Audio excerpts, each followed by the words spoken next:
ঠিক একই জিনিস করবে।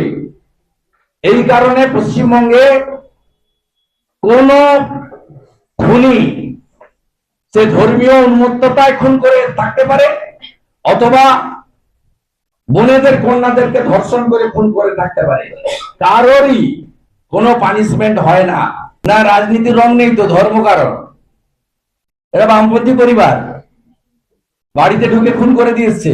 72-75 বছরে হরগোবিন্দ মৃৎশিল্পী ছিলেন, ঠাকুরের বিভিন্ন মূর্তি ইত্যাদি বানাতেন ওদের পরিবার, ওই জন্য মেরেছে, হিন্দু বলে মেরেছে। মমতা ব্যানার্জি এবং সিদ্দিকুল্লাহ চৌধুরীরা ওয়াকফ অ্যামেন্ডমেন্ট বিলের বিরুদ্ধে খেপিয়েছিলেন।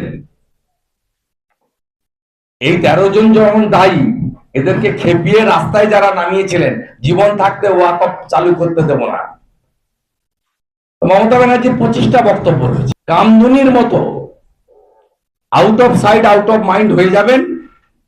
ওরা যাবজ্জীবন কারাদণ্ডের বিরুদ্ধে হাইকোর্টে যাবে। কামধুনির মতো 15টা পিপি চেঞ্জ হবে। ওয়ান ফাইন মর্নিং দেখা যাবে এদের 1 জন জেল পাবে, 11 জন বেরিয়ে যাবে। এটা পুলিশের কমপ্লিটলি কনস্পিরেসি।